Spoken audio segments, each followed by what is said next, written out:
हाँ तो देखो भाई, आज हम लोग क्लासिफिकेशन का दूसरा क्लास है। तो भाई हम लोग जान गए थे कि सजीव के क्या क्या लक्षण हैं। आज हम लोग क्लासिफिकेशन का दूसरा पार्ट में पढ़ेंगे, जीव विज्ञान की शाखा। तो भाई आज हम लोग पढ़ेंगे जीव विज्ञान की शाखा। तो जीव विज्ञान की दो शाखाएं होती है। पहला जो होता है उसको हम लोग कहते हैं जंतु विज्ञान। क्या कहते हैं भाई? जंतु विज्ञान। इसको अंग्रेजी में कहते हैं जूलॉजी। क्या कहते हैं भाई? जूलॉजी। और दूसरा जो शाखा है उसको हम लोग कहते हैं वनस्पति विज्ञान। क्या कहते हैं भाई? वनस्पति विज्ञान, है ना। इसको अंग्रेजी में कहते हैं बोटनी। ठीक है। अब भाई जूलॉजी जंतु विज्ञान के जनक जो हैं अरस्तु को कहा गया है। तो जंतु विज्ञान के जनक कौन है भाई? तो अरस्तु है। कौन है? अरस्तु। इनको क्यों कहा गया जंतु विज्ञान का अरस्तु? तो इन्होंने एक किताब लिखा, हिस्टोरिया एनिमेलियम।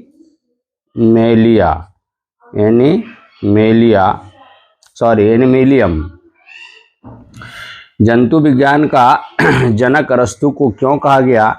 क्योंकि इन्होंने एक किताब लिखा जिसका नाम है हिस्टोरिया एनिमेलियम, और इसमें 500 प्रकार के जंतुओं का सिस्टमैटिक वर्णन किया। इसीलिए जंतु विज्ञान को इनको जनक कहा गया है। उसी प्रकार वनस्पति विज्ञान का जनक जो हैं उनको थियोफ्रेस्टस।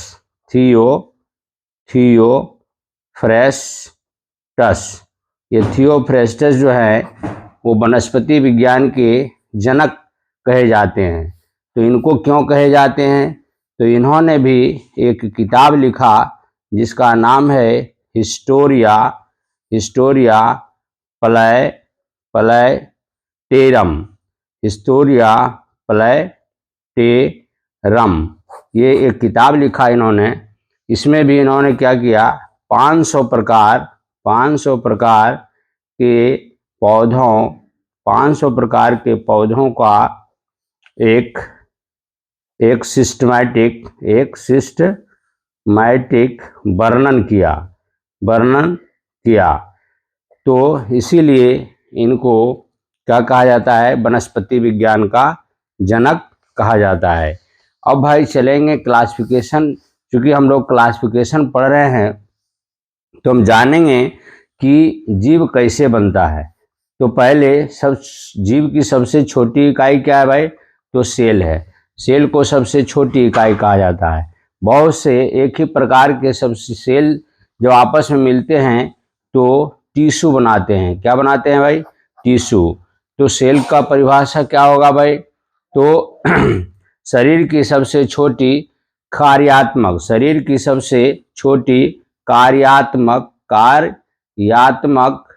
एवं रचनात्मक इकाई को क्या कहते हैं? कोशिका कहते हैं।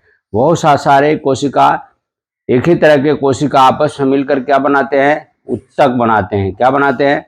उत्तक की परिभाषा क्या लिख सकते हैं? तो समान कोशिकाओं का समूह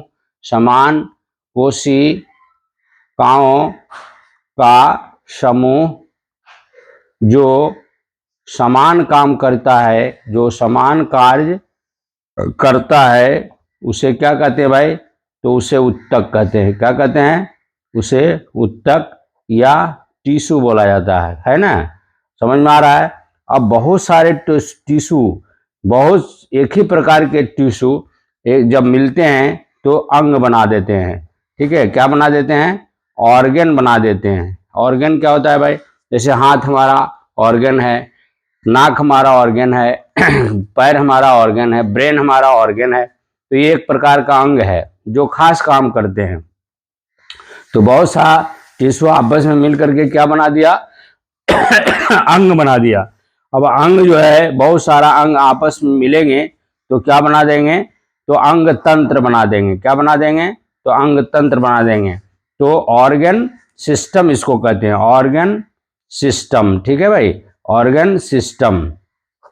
तो बहुत सारे अंग मिलने के बाद क्या बन गया, अंग तंत्र बन गया। अब ये अंग तंत्र जैसे क्या है अपने शरीर में, डाइजेस्टिव सिस्टम हो गया, स्क्रेटरी सिस्टम हो गया, स्केलेटन सिस्टम हो गया, नहीं रिप्रोडक्टिव सिस्टम हो गया। तो ये क्या हो गया, अंग तंत्र हो गया।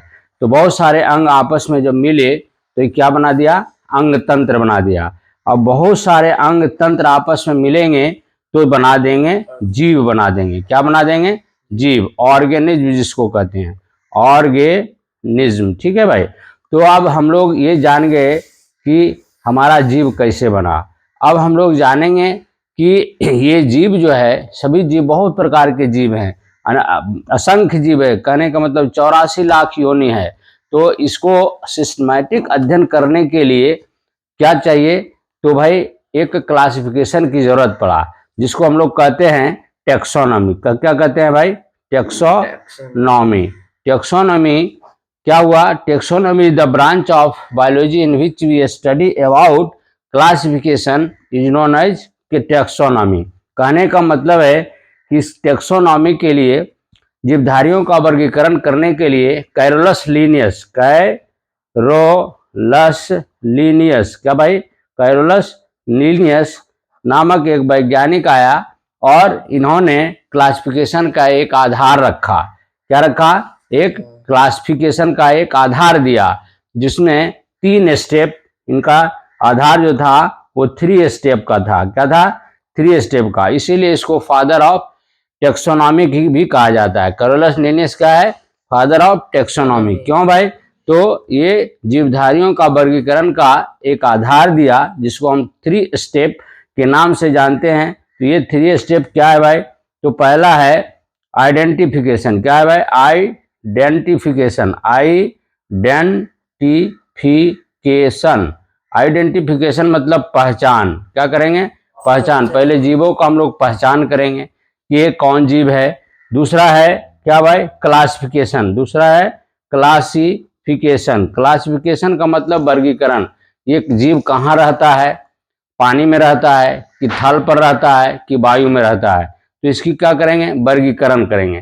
तो दूसरा क्या कहा कि वर्गीकरण। और तीसरा जो नाम, तीसरा कहा कि इस सब का नामकरण होना चाहिए। क्या होता है, होना चाहिए नोमेनक्लेचर होना चाहिए, जो सब जगह उसका एक ही नाम होना चाहिए। जैसे मान लिया जाए, अगर इंडिया में फ्रॉग को बेंग कहा जाता है, तो कनाडा में इसको भी बेंग कहता है कि नहीं, ये तो क्या है, तो वहाँ अलग बात कहा हुआ। यहाँ अगर हम लोग बेंग कहते हैं तो दूसरे स्टेट में कुछ कहता होगा, या दूसरे आपका देश में कुछ कहता होगा। तो इसके लिए कहा कि नहीं, इसका नोमेनक्लेचर होना चाहिए, जो सब जगह एक ही नाम होना चाहिए। जैसे मानव को हम लोग कहते हैं ह्यूमन कहते हैं, लेकिन बायोलॉजिकल नाम क्या है, होमोसेपियंस। क्या नाम है, होमोसेपियंस। उसी प्रकार, हाँ, उसी साइंटिफिक नेम। उसी प्रकार क्या है भाई, फ्रॉग। फ्रॉग का क्या नाम है, तो राना टिग्रीना। क्या है नाम, राना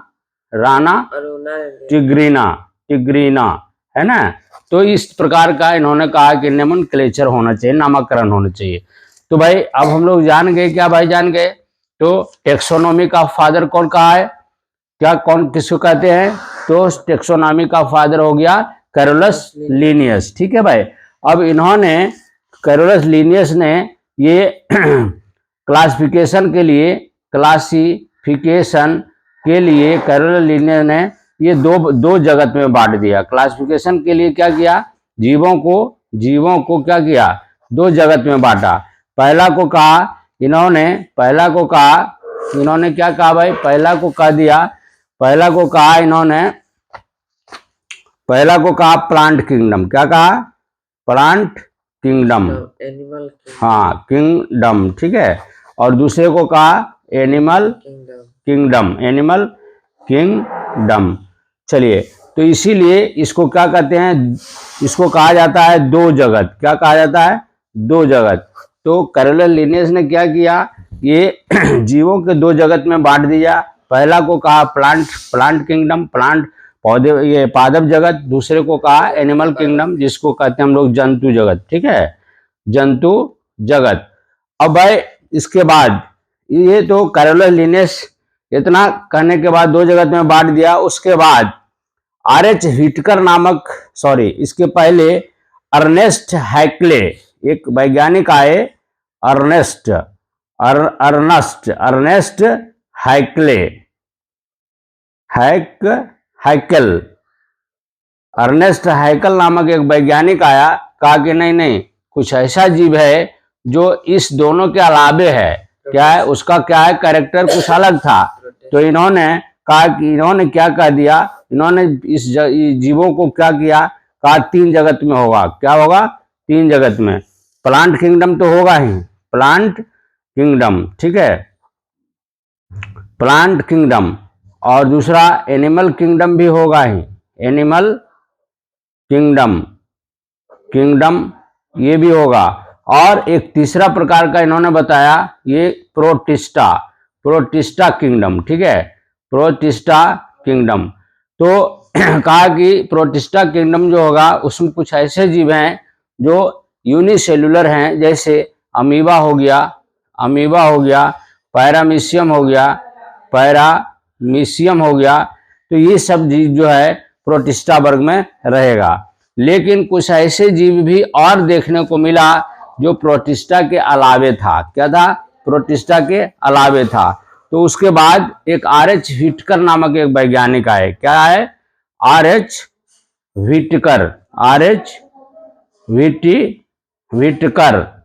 ठीक है, आर.एच. व्हिटकर नामक एक वैज्ञानिक आए। इन्होंने कहा कि नहीं, जीवों का जो वर्गीकरण होगा, जीवों का वर्गीकरण जो है वह 5 जगत में बांट करके करेंगे। जीवों का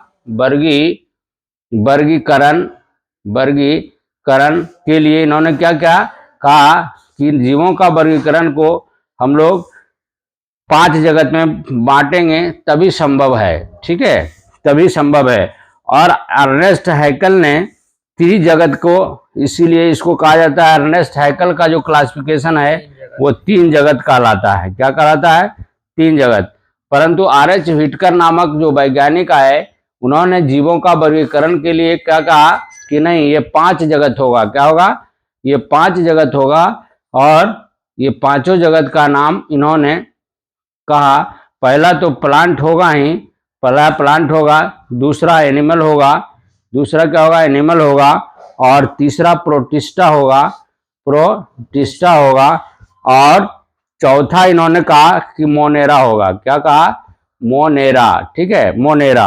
और पांचवा जो कहा फंजाई होगा, फंजाई। तो इस प्रकार जो है आर.एच. व्हिटकर नामक जो वैज्ञानिक आए, तो जीवों का वर्गीकरण के लिए क्या किया? 5 जगत में बांट दिया। अब भाई ये पांचों जगत में कहा कि प्लांट, जो जितने भी प्लांट है वो प्लांट किंगडम में पढ़ा जाएगा, उसका अध्ययन किया जाएगा। एनिमल जो है वो एनिमल जगत में होगा। और प्रोटिस्टा जो है इसमें एक कोशिकीय प्राणी को रखा गया। और मोनेरा के बारे में कहा, मोनेरा जो है, मोनेरा इसमें प्रोकैरियोटिक की बात कहा। इसमें क्या कहा? वैसे जीव जो प्रोकैरियोटिक होगा। ठीक है, प्रोकैरियोटिक जीव को इसमें रखा जाएगा। प्रोकैरियोटिक के विषय में आपको बता दिए हैं कि वैसे जीव जिसका न्यूक्लियस का मेम्ब्रेन नहीं रहता है, तो उसे उसको क्या कहते हैं? और हाँ, और क्या रहता है? इसका जो ये सेल ऑर्गेनल्स है या न्यूक्लियर ऑर्गेनल्स जो होते हैं, वो क्या रहता है? छितराया रहता है। ठीक है, ये क्या रहता है? इन्वेलप में बंद नहीं रहता है। तो उस जीव को क्या कहते हैं? प्रोकैरियोटिक जीव। इसमें क्या कहा कि जितने भी बैक्टीरिया वगैरह होगा इसी में अध्ययन किया जाएगा। मोनेरा के विषय में कहा। और प्रोटिस्टा जो था, ये प्रोटिस्टा के विषय में कहा कि भाई प्रोटिस्टा जो होगा वह कैसा होगा? तो ये जलीय जीव है। क्या है? ये जलीय जीव है। दूसरा क्या कहा कि इसमें यूकैरियोटिक भी आ जाता है। क्या भाई? यूकैरियोटिक। यूकैरियोटिक, यूकैरियोटिक मतलब बहुकोशिकीय जंतु, और प्रोकैरियोटिक मतलब हाँ यूनिसेलुलर जो होगा उसको प्रोकैरियोटिक कहेंगे, और यूकैरियोटिक मतलब मल्टी सेलुलर ऑर्गेनिज्म। तो कहा कि प्रोटिस्टा जो होगा, प्रोटिस्टा में कौन सा जीव रखा जाएगा? तो ये जलीय जीव होगा। कौन होगा?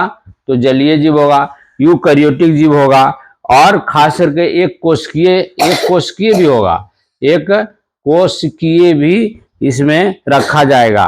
तो इसमें कौन कौन आ जाएगा भाई? तो अमीबा आ जाएगा, अमीबा आ जाएगा, पैरामीशियम आ जाएगा, पैरा आपका मीशियम आ जाएगा, ये सब युगलीना आ जाएगा, युगलीना वगैरह ये जो है कहा कि प्रोटिस्टा में रहेगा।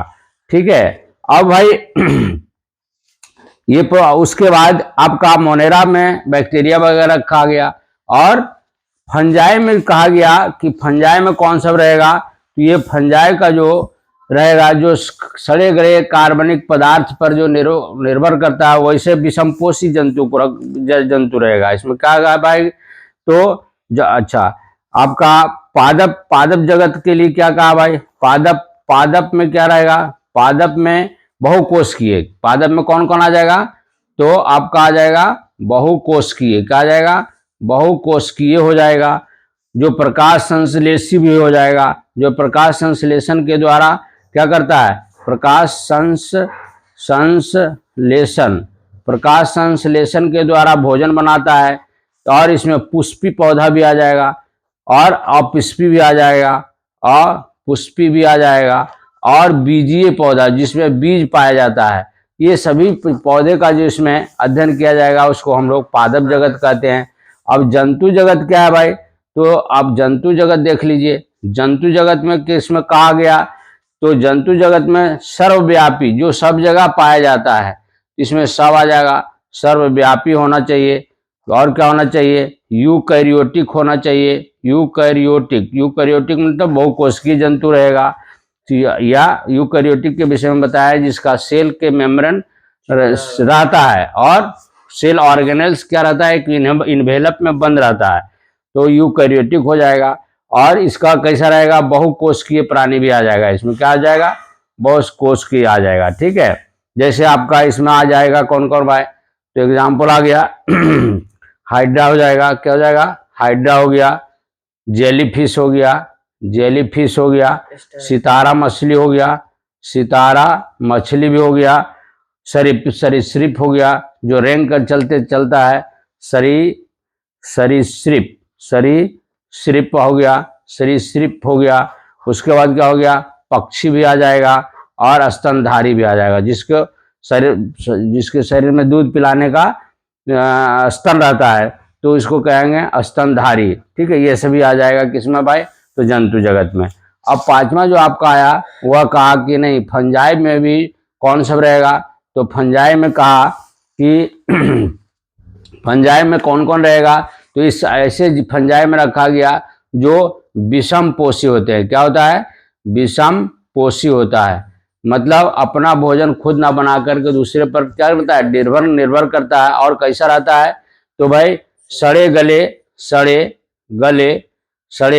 गले कार्बनिक पदार्थों पर निर्भर करता है। सड़े गले कार्बनिक पदार्थों पर जो निर्भर रहता है वो इसे प्राणी को इसको फंजाई में रखा गया, जिसमें इसका और क्या है भाई? तो इसको हम लोग मृतजीवी भी कहते हैं। क्या कहते हैं? मृतोपजीवी मतलब सेप्रोफाइटिक। वैसे जीव जंतु जो सड़े गले चीजों पर क्या करता है? सड़े गले चीजों को पर उगता है या खाता है, तो उसको हम लोग कहते हैं सेप्रोफाइटिक कहते हैं। ठीक है। एग्जाम्पल में आपका आ जाएगा कौन भाई? तो अब मशरूम हो गया, मशरूम वगैरह हो गया, ईस्ट हो गया, पेनिसिलियम हो गया, ठीक है, पेनिसिलियम हो गया, ये सभी। तो भाई इसके बाद जो है ये आपके ये तो बताया कि भाई 5 जगत में ऐसे ऐसे रहेगा। अब 5 जगत में क्लासिफिकेशन में हम लोग पढ़ेंगे प्लांट के विषय में। क्या पढ़ेंगे? Classification of plant. ठीक है, क्लासिफिकेशन ऑफ प्लांट। तो प्लांट जो है कहाँ चला गया जी? क्लासिफिकेशन को क्या करेंगे, प्लांट को क्या करेंगे, दो भाग में बांट देंगे। पहला को क्या कहेंगे? क्रिप्टोगैमस। क्या कहेंगे भाई?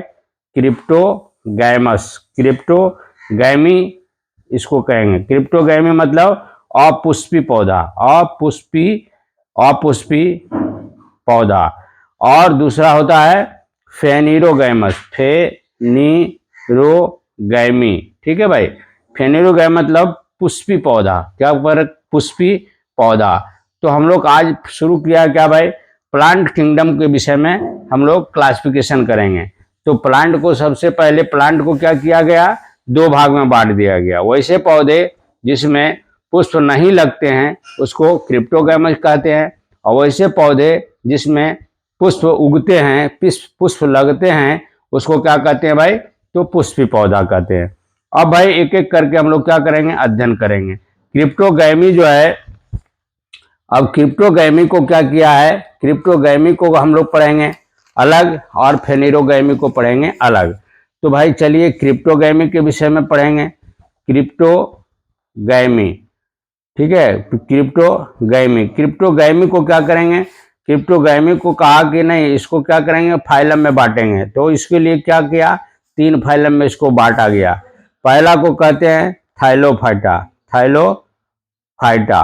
और दूसरा को कहते हैं ब्रायोफाइटा। ठीक है, ब्रायोफाइटा,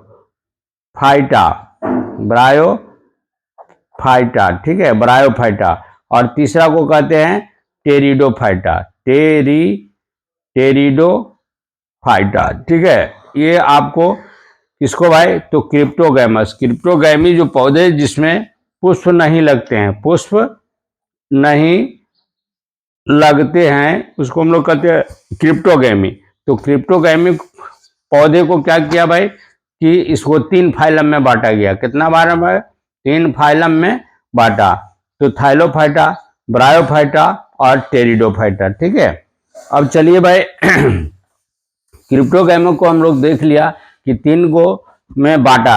अब इसके बाद पुष्पी पौधा को भी देख लेते हैं, तो जिसको हम लोग कहते हैं फेनिरोगैमी। ठीक है, फेनिरोगैमी। तो भाई फेनिरोगैमी को क्या किया? जिसको हम लोग कहते हैं पुष्पी। क्या कहते हैं? पुष्पी। फेनिरोगैमी गलत लिख दिया, यहाँ लिखो फेनिरोगैमी। ठीक है, फेनिरोगैमी को क्या किया भाई? फेनिरोगैमी को क्या किया? इसको भी हम लोग क्या किया? 2 भागों में बांट दिया। जिसमें वैसे पौधे जिसमें पुष्प लगते हैं उसको कहते हैं फेनिरोगैमी। ठीक है, पुष्पी पौधा जिसको कहते हैं। अब इसको क्या किया गया? तो 2 भाग में बांट दिया। क्या भाई? तो पहला जिम्नोस्पर्म,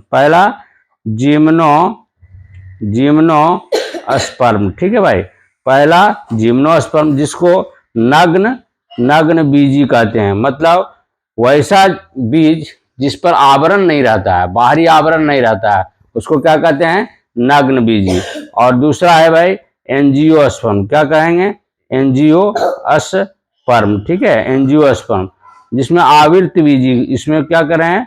आवृत बीजी मतलब वैसा पौधा जिसका बीज क्या रहता है? ढका हुआ रहता है, उसको क्या कहेंगे? आवृत बीजी। ठीक है, हाँ, जिम्नोस्पर्म में नग्न बीजी रहेगा। जैसे बताइए नग्न बीजी में कौन कौन आ जाएगा? जिसमें ढका हुआ नहीं है। एंजियोस्पर्म में ढका हुआ जिसका। हाँ, एंजियोस्पर्म में आवृत बीजी जो होगा वो क्या हो जाएगा?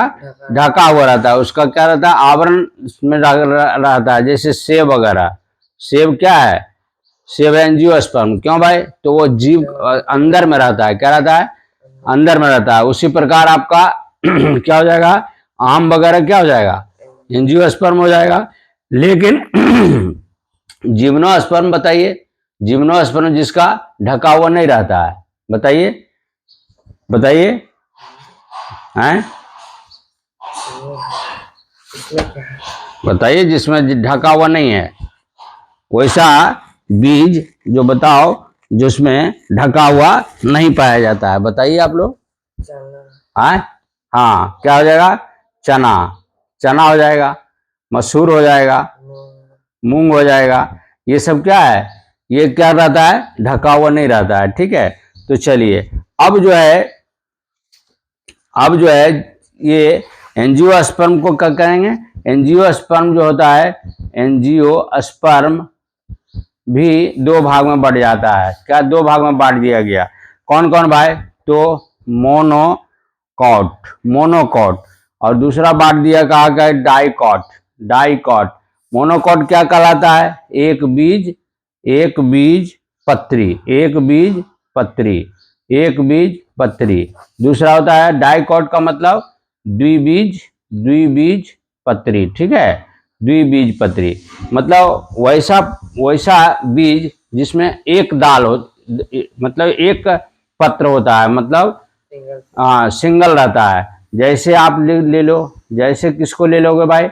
तो एक दाल वाला, एक बीज पत्री में कौन कौन आ जाएगा? तो आ जाएगा कि गेहूं। क्या आ जाएगा? गेहूं। द्विबीज पत्री मतलब अगर उसको तोड़ा जाए तो बराबर बराबर दो भाग में बढ़ जाता है, उसको क्या कहेंगे? द्विबीज पत्री। ठीक है, कैसे बढ़ जाएगा? उसको अगर तोड़िएगा तो एक तरफ ज्यादा हो जाएगा, एक तरफ कम हो जाएगा, बराबर बराबर नहीं फटेगा, बराबर बराबर टूटिए नहीं सकता है। गेहूं क्या हो जाएगा? बराबर बराबर नहीं टूटेगा। हाँ, लेकिन आप मसूर को आप तोड़ोगे तो दो भाग में बढ़ जाएगा, नहीं बढ़ेगा। चना भी क्या करेंगे? दो भाग में बढ़ जाएगा, नहीं। उसी प्रकार आप क्या करोगे? तो मटर, मटर का बीज क्या हो जाएगा? दो दाल में बढ़ जाएगा। तो इस प्रकार हम लोग आज क्या सीखे भाई? तो हम लोग आज देखा क्लास प्लांट किंगडम के क्या किए, प्लांट किंगडम को हम लोग दो भाग में बांटे हैं। कैसा भाई? तो प्लांट किंगडम को क्रिप्टोगैमी, दूसरा फेनेरोगैमी। क्रिप्टोगैमी मतलब ऐसे पौधे जिसमें पुष्प नहीं लगते हैं, उसको क्रिप्टोगैमी कहते हैं। और फेनेरोगैमी वैसे पौधे जिसमें पुष्प लगते हैं, उसको क्या कहेंगे? फेनेरोगैमी। अब भाई क्रिप्टोगैमी को क्या किया है? क्रिप्टोगैमी को हम लोग तीन फाइलम में बांट करके अध्ययन करेंगे, थाइलोफाइटा, ब्रायोफाइटा और टेरिडोफाइटा। अब देखो भाई, पुष्पी पौधे को भी क्या है, फेनेरोगैमी को भी हम लोग दो भाग में बांट दिया। किसको? कौन कौन भाई? तो पहला जिम्नोस्पर्म और एंजियोस्पर्म। जिम्नोस्पर्म में वैसे वैसे पुष्पी पौधे को रखा गया जिसका बीज जो है नग्न रहता है, आप बीज के ऊपर कोई आवरण नहीं रहता है, उसको नग्न बीजी कहते हैं। और एंजियोस्पर्म में वैसे बीज, वैसे पुष्पी पौधे को रखा गया जिसका बीज क्या रहता है? ढका हुआ रहता है, उसमें आवरण रहता है। ठीक है। अब भाई एंजियोस्पर्म जो है, जिम्नो, अब एंजियोस्पर्म को हम लोग फिर दो भाग में बांटते हैं। कौन कौन भाई? तो मोनोकॉट और डाइकॉट। मोनोकॉट का मतलब वैसे पुष्पी पौधे जिसका बीज जो है वह एक पत्र का बना होता है, एक बीज पत्री मतलब एक पत्र का बना होता है, उसको हम लोग क्या कहेंगे? मोनोकॉट। और वैसा एंजियोस्पर्म का प्लांट जिसका बीज दो दाल में बढ़ जाता है, दो भाग में बराबर बराबर बढ़ जाता है, उसको कहेंगे डाइकॉट। डाइकॉट। तो समझ गए? समझ में आ गया? चलिए भाई, इसके बाद का जो क्लास होगा, हमारा नेक्स्ट क्लास होगा, अलग अलग हम लोग पढ़ेंगे। क्या पढ़ेंगे? तो प्लांट किंगडम में ही अब अलग अलग हम लोग पढ़ेंगे क्या विस्तार से क्रिप्टोगैमस। अब देख लो भाई, क्रिप्टोगैमस में हम लोग क्या पढ़ेंगे? क्रिप्टोगैमी। क्रिप्टोगैमी मतलब अपुष्पी पौधा, अपुष्पी पौधा। विस्तार रूप से हम लोग अब इसकी चर्चा करेंगे। ये तो हम लोग देख लिया कि भाई कैसे कैसे इसको हम लोग डिस्ट्रीब्यूशन किया, बांटा। तो अब हम लोग विस्तार रूप से पढ़ेंगे किसको भाई? तो पुष्पी पौधे को। तो अपुष्पी पौधे को क्रिप्टोगैमिस कहने का मतलब है ऐसा पौधा, ऐसा पौधा जिनके अंदर ना ही बीज पाए जाते हैं, ना ही बीज पाए जाते हैं और ना ही पुष्प पाए जाते हैं। पुष्प पाए जाते हैं उसको क्या कहेंगे? उसे हम लोग कहेंगे क्रिप्टोगैमी। क्या कहेंगे? क्रिप्टोगैमी। ठीक है, क्रिप्टोगैमी का परिभाषा हम लोग क्या कहेंगे कि ऐसा पौधा जिनके अंदर ना तो बीज होता है और ना ही पुष्प होता है, तो ऐसे पौधे को क्या कहोगे? क्रिप्टोगैमी। ठीक है भाई, फिर कहा जाता है। अब क्रिप्टोगैमी जो है, क्रिप्टोगैमी को हम लोग कितने भाग में बांटे हैं? तो 3 फाइलम में बांटे हैं। क्रिप्टोगैमी को कितने भागों में बांटे हैं?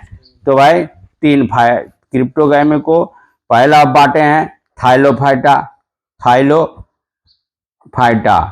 दूसरा बांटे हैं क्या भाई? दूसरा बांटे हैं ब्रायोफाइटा। और तीसरा जो हम लोग बांटे हैं टेरिडोफाइटा। ठीक है, टेरिडोफाइटा। अब भाई थाइलोफाइटा के विषय में थोड़ा सा हम लोग अध्ययन करेंगे। तो थाइलोफाइटा फाइलम जो है, थाइलोफाइटा फाइलम में कैसे पौधे हैं? तो यह वनस्पति जगत का सबसे, यह क्या है भाई? यह वनस्पति जगत का सबसे बड़ा समूह है।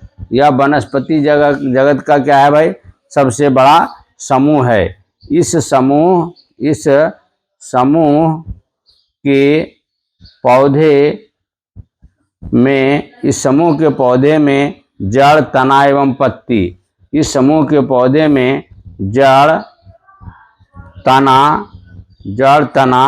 एवं पत्ती आदि में विभक्त नहीं किया जा सकता है। नहीं किया जा सकता है। इसमें क्या रहता है भाई? तो इसमें भास्कुलर टिश्यू जिसको हम लोग कहते हैं संवहन उत्तक, मतलब जाइलम और फ्लोएम का कॉम्बिनेशन को क्या कहते हैं? Vascular tissue. तो नहीं होता है इसमें। क्या होता है? नहीं होता है। भास्कुलर टिश्यू नहीं इसमें होता है। थाइलोफाइटा में वैसे वनस्पति को रखा गया है जिसका ये बहुत बड़ा क्या है? समूह है। इसमें ये जो है सबसे बड़ा समूह है। इस समूह के पौधे में जड़, तना एवं पत्ती आदि में क्या होता है? विभक्त नहीं किया जा सकता है। और इसमें भास्कुलर टिश्यू नहीं पाया जाता है, अर्थात जाइलम और फ्लोएम इसमें नहीं रहता है। तो इसको क्या कहेंगे? इसको हम लोग थाइलोफाइटा में ऐसे पौधे को रखा गया है। इसमें क्या क्या नहीं रहेगा भाई? तो इसमें बीज नहीं पाया जाएगा, पुष्प नहीं पाया जाएगा, और क्या है? तो जड़, तना पत्ती, जड़, तना और पत्ती ये क्या होगा? आपस में क्या होगा? विभक्त नहीं किया जा सकता। मतलब इसको देखा नहीं जा सकता है कि भाई कौन जड़ है, कौन पत्ती है, ये आपको विभक्त नहीं किया जा सकता। और क्या है भाई? तो संवहन उत्तक इसमें नहीं रहता है। क्या रहता है? संवहन उत्तक भी इसमें नहीं रहता है। तो भाई ये आपको क्या, संवहन उत्तक इसमें नहीं रहता है। अब भास्कुलर टिश्यू के विषय में भी थोड़ा बहुत चर्चा मैं कर देता हूँ कि भास्कुलर टिश्यू क्या कहेंगे? भास्कुलर टिश्यू भाई, भास्कुलर टिश्यू का मतलब क्या होता है? तो भास्कुलर टिश्यू जो रहता है इस पादप में ये 2 प्रकार के संवहन उत्तक होते हैं। भास्कुलर टिश्यू में क्या रहता है? इसमें 2 प्रकार के इसमें उत्तक रहता है जिसको कहते हैं जाइलम एक उत्तक इसको कहेंगे, और फ्लोएम उत्तक कहेंगे, फ्लोएम। तो भाई जाइलम उत्तक और फ्लोएम उत्तक के कॉम्बिनेशन को क्या कहते हैं? भास्कुलर टिश्यू कहते हैं। तो जाइलम क्या होता है? यह क्या होता है? जल और जल में घुले हुए खनिज पदार्थ। जाइलम का क्या काम है? तो जल और जल में घुले हुए खनिज पदार्थ खनिज पदार्थ को जड़ों तक, जड़ों से लेकर जड़ों के द्वारा पत्ती तक क्या करता है, पत्ती तक पहुंचाने का काम करता है। पत्ती तक पहुंचाने का कार्य क्या करता है, कार्य करता है। ठीक है भाई, कार्य करता है। तो ये क्या हो गया कि जाइलम जो है, जाइलम का क्या काम है कि जमीन के अंदर से जल तथा जल के अंदर घुले हुए खनिज पदार्थों को जड़ के द्वारा क्या करता है, वो सोख लेता है और वहां से क्या करता है, वो पत्ती तक पहुंचाने का काम करता है। फ्लोएम का क्या काम है, तो भाई फ्लोएम का काम है कि प्रकाश संश्लेषण के द्वारा पत्ती के में क्या करता है, पत्ती भोजन बनाता है। प्रकाश संश्लेषण के द्वारा भोजन फ्लोएम का क्या काम है, यह जो है, यह पत्ती में तैयार भोजन को पौधे के सभी भागों तक पहुंचाने का काम करता है। तैयार भोजन को पहुंचाने का कार्य करता है। ठीक है भाई, कार्य करता है। तो फ्लोएम का काम क्या है भाई कि प्रकाश संश्लेषण के द्वारा पत्ती में के अंदर क्या करता है, वो भोजन को तैयार करता है। और भोजन जब तैयार हो जाता है तो फ्लोएम का काम है कि तैयार किया हुआ भोजन को पौधे के सभी अंगों तक पहुंचाने का कार्य करता है। तो भाई आज हम लोग थाइलोफाइटा का क्लासिफिकेशन का कुछ अध्ययन किया। दूसरा जो है हमारा क्लास जो होगा वह होगा थाइलोफाइटा से संबंधित हम लोग आज जानकारी ले लिया। अब भाई थोड़ा बहुत थाइलोफाइटा में देख लेते हैं और थोड़ा क्या है उसके विषय में चर्चा मैं कर देता हूं। तो थाइलोफाइटा में कैसे पौधा को रखा गया, तो जिसमें बीज क्या था, नहीं था। और क्या था भाई, पुष्प नहीं था। क्या था, पुष्प नहीं था। जड़ तना और पत्ती था, पर क्या है, जड़ तना पत्ती है, पर क्या है, आपस में विभक्त हम लोग नहीं कर सकते हैं। उसको क्या करते हैं, विभक्त नहीं किया जा सकता है, नहीं किया जा सकता है। ठीक है भाई, नहीं किया जा सकता है। तो एग्जाम और क्या था भाई, तो संवहन ऊतक जो है, संवहनी ऊतक भी इसमें नहीं है। मतलब वास्कुलर सिस्टम भी क्या है, इसमें नहीं है। तो भाई एग्जाम्पल में इसका लिख लीजिए। एग्जाम्पल में कौन कौन हो जाएगा, तो शैवाल हो जाएगा, नहीं, कवक होगा, फंजाई भी इसको कहते हैं, फंजाई हो जाएगा, लाइकेन हो जाएगा। ठीक है, तो लाइकेन हो जाएगा। तो इस प्रकार जो है, और क्या है इसमें, और इसमें शैवाल का अध्ययन को हम लोग क्या कहते हैं, शैवाल के अध्ययन को हम लोग कहते हैं फाइकोलॉजी। क्या कहते हैं भाई, तो फाइकोलॉजी का मतलब जिसमें शैवाल का अध्ययन किया जाता है। वास्कुलर का बंडल इसमें क्या होगा, अनुपस्थित रहेगा। हरित लवक क्लोरोफिल जो क्या रहता है, उपस्थित रहता है। इसमें क्या रहता है, हरा रहने के कारण शैवाल कैसा होता है, हरा रहता है। तो इसमें क्या रहता है, हरित लवक क्या रहेगा, उपस्थित रहेगा। क्लोरोप्लास्ट क्या रहेगा, क्लोरोप्लास्ट क्या रहेगा, उपस्थित रहेगा। ठीक है भाई, उपस्थित रहेगा। शैवालों की कोशिका भित्ति सेल्यूलोज की बनी होती है। शैवाल का जो होता है, शैवाल की कोशिका भित्ति किसका बना होता है, तो भाई ये कोई सेल्यूलोज का बना होता है, सेल्यूलोज। ठीक है, सेल्यूलोज का बना होता है, क्योंकि ये अपना भोजन प्रकाश संश्लेषण के द्वारा बनाता है। क्योंकि क्लोरोप्लास्ट रहता है, इसलिए अपना भोजन क्या करता है, खुद बनाता है। अब उसके बाद शैवाल के विषय में कुछ जानेंगे हम लोग। शैवाल क्या है, शैवाल एक जलीय ये क्या है, ये जलीय पौधा है। क्या है, ये जलीय पौधा है, तथा ये समुद्र कहाँ कहाँ पाया जाता है? जलीय पौधा है तो यह समुद्र में भी रहता है, क्या रहता है? समुद्री रहता है। तथा साधारण साधारण साधारण पानी, मीठा पानी में भी रहता है। ये दोनों प्रकार की जगह पाया जाता है, जल में पाए जाते हैं।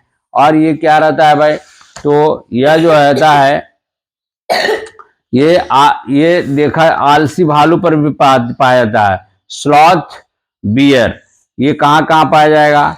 तो ये जो है ये आलसी भालू हो गया, वो उसके शरीर पर भी रहता है। दूसरा क्या रहता है? सब ये कहाँ का पाया जाएगा? तो समुद्री जल में भी पाया जाएगा, मीठा पानी में भी पाया जाएगा, साधारण जल में भी पाया जाएगा। तो और कहाँ रहता है? आलसी भालू पर भी ये हो जाता है। अब भाई शैवाल का उपयोग देख लेंगे। शैवाल का उपयोग, ठीक है, शैवाल का उपयोग क्या है? तो ये ऑक्सीजन हमको प्रदान करता है। क्या करता है? ऑक्सीजन देता है, ठीक है, ऑक्सीजन देता है। भोजन के रूप में प्रोटीन भी हमको मिलता है। ये भोजन के रूप में हमको इससे प्रोटीन भी मिलता है, ठीक है। और क्या है? सबसे ज़्यादा प्रोटीन युक्त शैवाल क्लोरेला है। जैसे सबसे ज़्यादा प्रोटीन हमको कौन शैवाल देता है? तो क्लोरेला क्या है? सबसे ज़्यादा हमको शैवाल देता है। क्लोरेला नामक शैवाल को अंतरिक्ष में भी इसको ले जाता है लोग, क्योंकि भाई खाने के लिए इसको वहाँ ले जाता है। और भाई शैवाल जो है, हाँ, ये प्रोटीन का सबसे बढ़िया स्रोत है, इसलिए अंतरिक्ष में भी इसको ले जाया जाता है। अब शैवाल के 3 प्रकार के होते हैं। शैवाल कितने प्रकार के होते हैं? 4 प्रकार के। सॉरी, शैवाल जो है, शैवाल को हम लोग 4 भाग में बांटते हैं। पहला हम लोग कहते हैं ग्रीन एल्गी। क्या कहेंगे? ग्रीन एल्गी, ठीक है। तो चलिए आज इतने रहने दीजिए, इसलिए कि वीडियो लंबा हो जाएगा। इसलिए अब हम लोग शैवाल के प्रकार दूसरे दिन देखेंगे, ठीक है। तो आज हम लोग क्लासिफिकेशन का दूसरा पार्ट का अध्ययन किए। तो इसके बाद वाला जो मेरा क्लास होगा वो क्या होगा? शैवाल के प्रकार। ठीक है भाई, जय हिंद।